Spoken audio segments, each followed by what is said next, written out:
The Vengeance of the Witchfinder by John Bellairs and Brad Strickland, Chapter 3. The antique car wheezed to a halt on a curving drive just before the main entrance of the manor. Cousin Pelham clambered out. The tall front doors of the manor house swung open, and an old man slowly emerged from within. He was somewhat stout, almost completely bald, and a little stooped. He wore a rusty-looking black suit. "There's Jenkins," said Pelham, "my man of all work. I say, Jenkins, give our guest a hand with their bags. That's a good fellow." "Yes, sir," said Jenkins in a sorrowful, slow voice. He took 2 of the suitcases from Uncle Jonathan. Lewis noticed that Jonathan kindly gave the old fellow the 2 smallest ones. Jonathan and Lewis lugged 1 heavy suitcase apiece, and Jonathan also managed to hold the parcel of food under his free arm. "This way, sirs," Jenkins said. He tottered inside the house, and Jonathan followed. Lewis swallowed hard and started into the gloom after him. From behind, Cousin Pelham called cheerfully, "I'll just put the car away. I'll be right in." Dark wood paneling made the entry hall dusky and cool. Jenkins turned right, and Jonathan and Lewis followed him down a long hall past 6 or 8 closed doors. Jenkins led him up a stairway to the 2nd floor. Then he turned to the left and down another hall. He set one of the small suitcases down to open a door. "This will be your room, sir," he said to Jonathan. "and young Master Barnabel will have the one adjoining."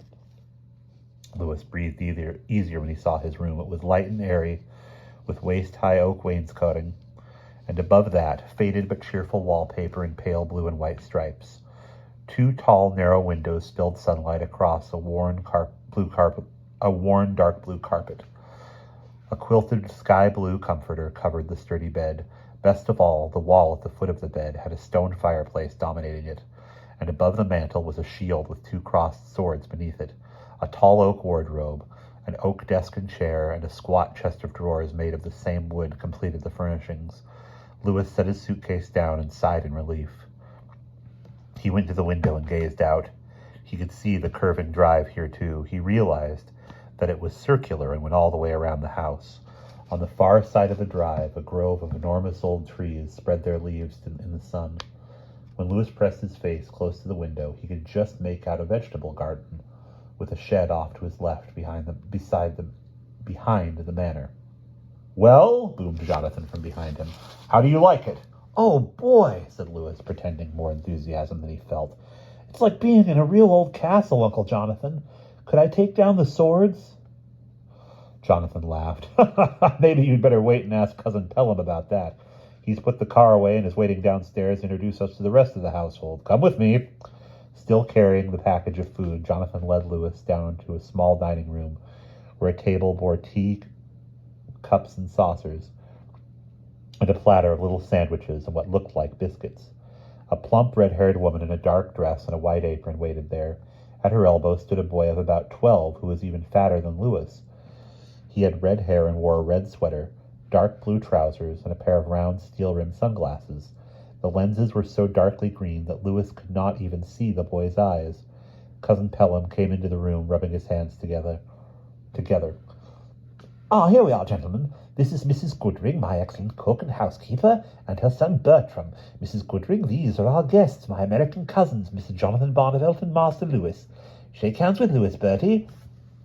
Lewis put his hand out. Bertie did the same, but Bertie held his hand far off to Lewis's left. Lewis realized with a shock that Bertie was blind. He quickly grabbed Bertie's hand and gave it one brief shake. "Pleased to meet you," said Bertie.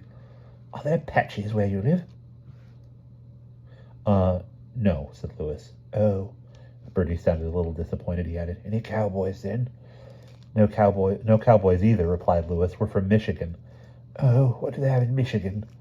"Well, farmers and auto workers and just people," said Lewis. Cousin Pelham had busied himself pouring tea. "Splendid, splendid. You two will get on famously. But let the travellers have a spot of refreshment now, Bertie, and then the 2 of you can dash along, what?" "Of course, sir," said Mrs. Goodring. "Will you need anything else, Mr. Barnabel?" Perhaps Mrs. Goodring would like to see what we've brought you," Jonathan said, setting the parcel down. "Oh, I say," protested Cousin Pelham. Really, you shouldn't have, but as long as you did, let's have a quick look, eh? He rubbed his hands together and ripped the paper off the parcel with the air of a 6-year-old on Christmas morning. Everyone oohed and awed at the contents of the package, and Cousin Pelham positively beamed when he saw the tea.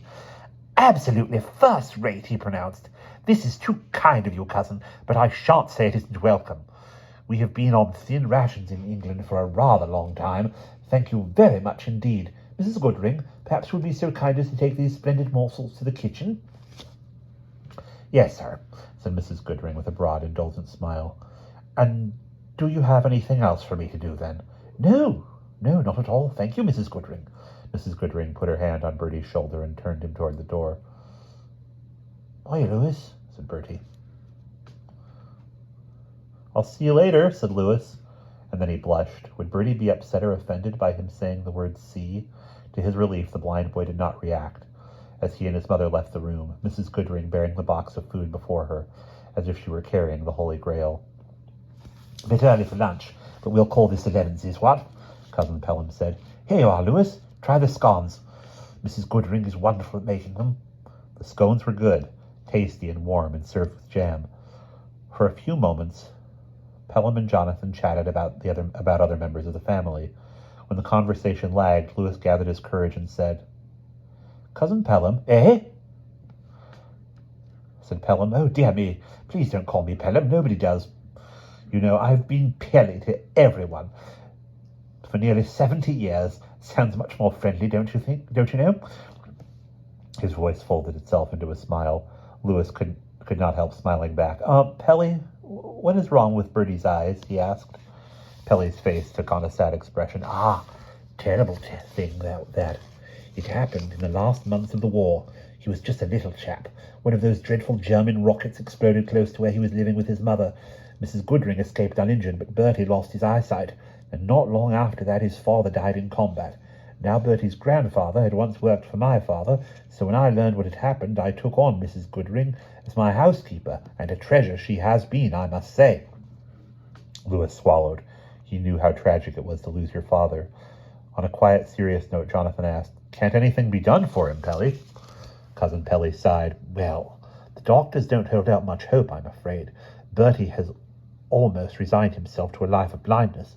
But he's a splendid little chap, I'm sure. I'm sure you and he will get along, Louis. Sure, said Louis. He felt ashamed of himself. He had been worrying about how gloomy Barnabel Manor looked from the outside. Now he realized that the house's appearance had deceived him. The people inside the manor, warm-hearted Cousin Pelly, motherless Mrs. Goodring, friendly Bertie, and even helpful old Jenkins, kept it from being as desolate as it looked. If he were really as keen as Sherlock Holmes, Louis thought, he would have seen past the misleading appearance of the house. Cousin Pelly rambled on while they demolished the sandwiches and scones. He told Louis and Jonathan that he had closed off most of the manor. Dreadfully expensive to run the whole house, you know, he explained. He and the 2 servants lived in this small wing. But if you want to explore the old pile, Louis, go right ahead, said Pelly. Bertie knows his way about, and I'm sure he'll be pleased to guide you. Louis was happy enough to leave Pelly and Jonathan, who had begun a discussion of Louis's 2 aunts. He followed Pelly's directions and found Bertie sitting in a kitchen chair while his mother busied herself washing dishes. Hello, said Louis in a timid voice. Can we play now? Mum, asked Bertie. Go ahead, love. Mind you be careful. We will, Mum, said Bertie cheerfully. He slipped out of the chair. What do you want to do, Louis? He asked. Well, I'd like to, could we sort of tour around the manor? Sure, said Bertie. I can show you lots of things. They spent some time exploring the closed-off part of the house. Louis especially liked the library, where dust covers shrouded the table and chairs, and thousands of old books stood in ceiling-to-floor shelves lining 3 of the walls. Windows filled almost all of the 4th wall, giving a view of gently rolling hills. This is Master Martin's study, Bertie explained. Who's Master Martin? Asked Louis. He's been dead for ages, replied Bertie. Back in the days of the Civil War, Martin Barnabel was quite famous. People said he was a witch. Louis blinked. A witch? Yes, in fact, they took this house away from him. For the longest time, he had to defend himself against charges of witchcraft, and even then, the Roundheads took over the manor. Later, he had still more trouble getting the house back after the restoration, but he finally did in 1668. Lewis had not realized at first that Bertie was talking about the English Civil War. He had read books about British history, and he knew that in 1642 a group of British Puritans had risen against King Charles I. People called the Puritans Roundheads because of the way they cut their hair. Eventually the Roundheads won the war and beheaded the king. Then, for some time, the Roundheads ruled England under Oliver Cromwell. After Cromwell's death, the English people restored the monarchy in 1660. It felt sort of weird to be standing in the library of a man who had been involved in a war 300 years earlier. Was Martin Barnabel really a witch? Asked Lewis. Bertie laughed. Oh, don't be silly. He was just in the wrong place at the wrong time. There aren't really such things as witches. Lewis smiled to himself but said nothing. They went up to a turret, where Lewis looked out a narrow window like an arrow slot, imagining himself a sturdy British archer defending the keep. After a little while, the two new friends went outside. Lewis noticed that Bertie shaded his eyes when they first came into sunlight. Does the light bother you? Lewis asked. Bertie shrugged. I can see a little. I can tell light from dark anyway. And if there was a strong light behind you and you moved, I could see that. But if you didn't move, you might be a chair or a shrub or almost anything. Oh, speaking of shrubs, let me show you something interesting. Let me show you something really interesting. The two boys crossed the circular drive at the front of the house and went down a gentle slope. Ahead, Lewis saw the greatly untidy mass of hedges. They walked right up to it. The bushes were more than twice the boys' height, and their tops were raggedly overgrown. Let's find the entrance, said Bertie. What entrance? Asked Lewis. How in the world did you enter a hedge? I'll show you, said Bertie. Is there a tree off to your left? Yes, answered Lewis. Good. Then move right until you find the break in the hedge. I'll be right behind you. They edged along. Soon Lewis saw that the hedge was not a solid wall. An opening about 4 feet wide broke the hedge line. Overhead, the bushes had grown almost together again, so the opening was like an arch. Here it is, said Lewis. Let's go in. As soon as they stepped through the break, Lewis whistled. Whew, it's a maze, he said, impressed. Oh boy, I've read about these, but I've never seen one. We went in the wrong side, really, said Bertie. The idea was that visitors would come from the roadside and find their way through to the house side, but Mr. Barnabel says it's silly to lose your guests, so he hasn't bothered with the maze for years and years. It's pretty badly grown up, but we can still find our way through it. Only don't tell my mum. She doesn't like me playing here. Let's go, said Lewis. They left and plunged into a series of twists. They turned left and plunged into a series of twists and turns. Before long, Lewis had no idea of where they were or which way led back out of the maze. On either side, leafy green walls hemmed them in. Originally, gravel had covered the paths between the walls. Grass and weeds had sprouted through the gravel. Now the brushy growth was knee-high in places, and walking through it was like wading through water. At other places, hedges overhead had grown so far out of control that the top shoots interlaced. Sometimes it was more like walking through a green tunnel than threading through a maze. Lewis remembered that tunnels enclosed-in places were one of the few things that scared his friend Rosrita. He felt a bit braver than usual because things like tunnels did not really get to him.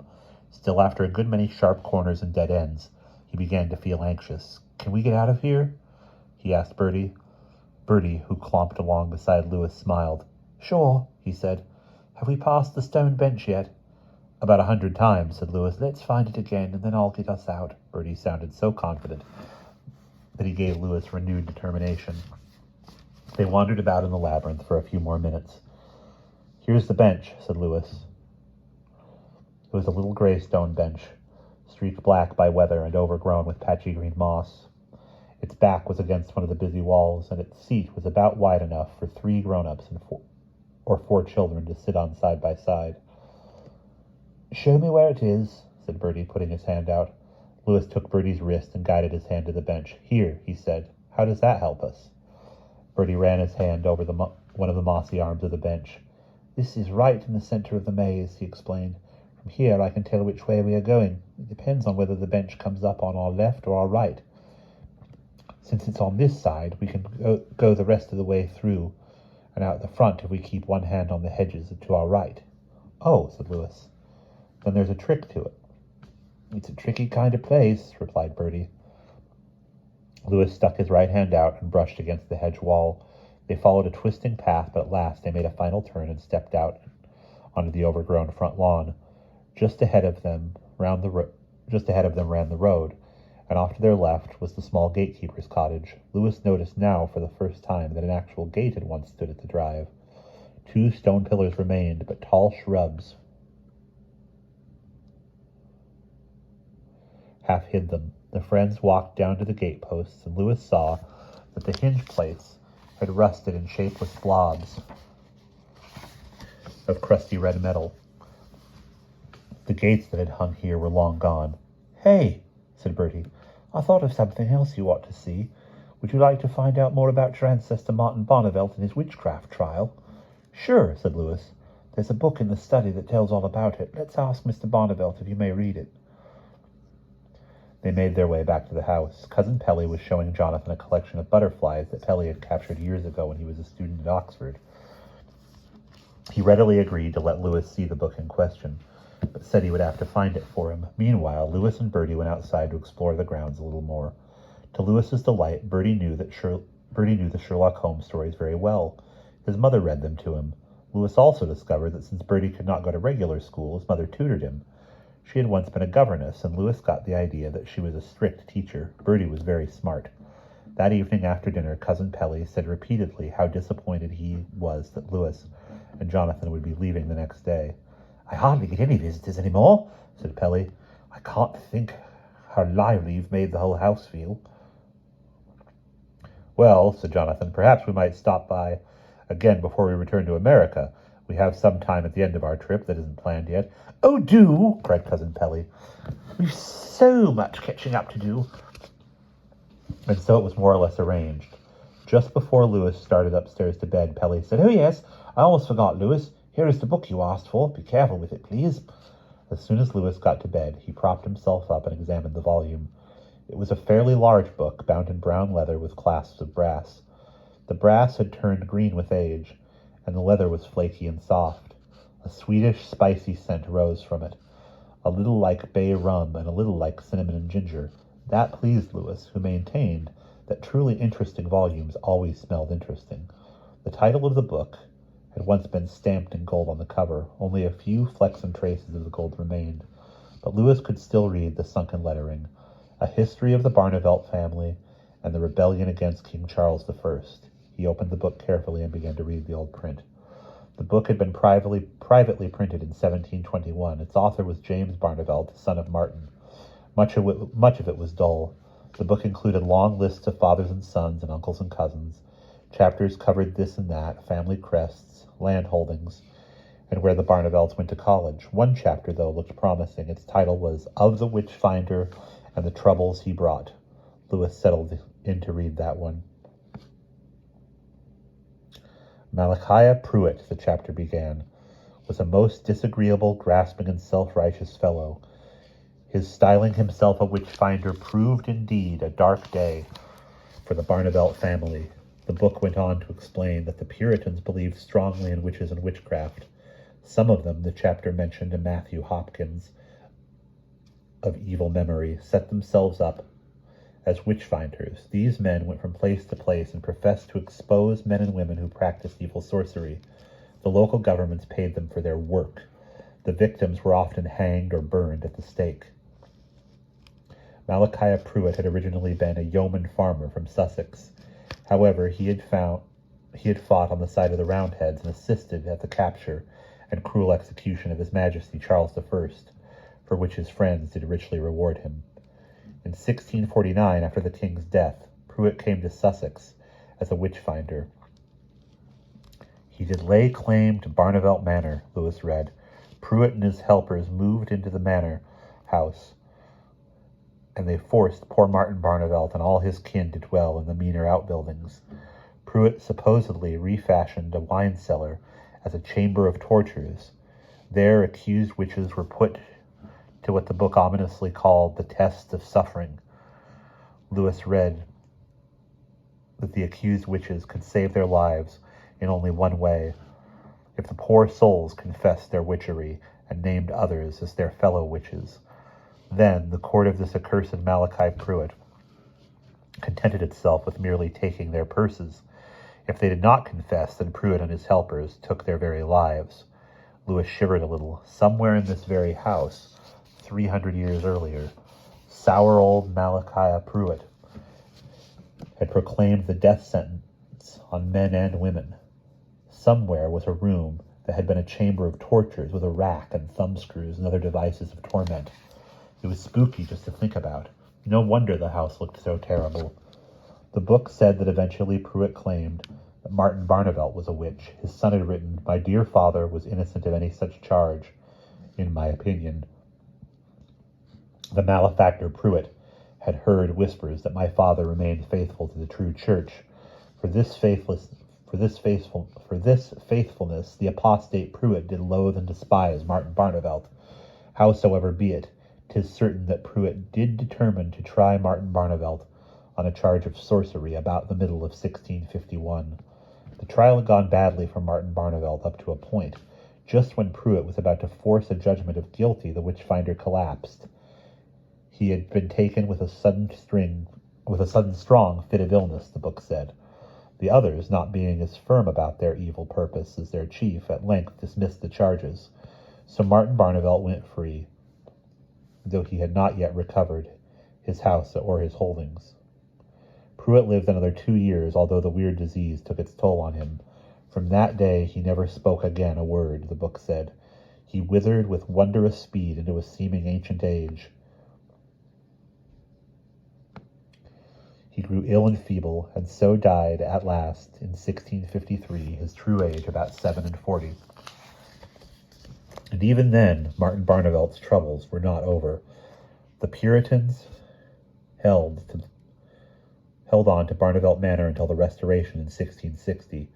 Then the new King Charles II suspected unfairly that Martin had been sympathetic to the Puritans. As a result, poor Martin did not win the title of Barnabel Manor back for 8 more years. When at length he did, the book said, my father was heartily disgusted with both Royalists and Roundheads, and vowed he would never give either side advantage in any way. Lewis yawned. The evening had grown late. He started to close the book. As he did so, the back-end paper suddenly flicked itself loose from the binding, and a square of yellowed paper fluttered out. Lewis blinked. He could see now that the end paper was a false one. It was only a flyleaf that had been pasted around the edges of the real end paper of the book.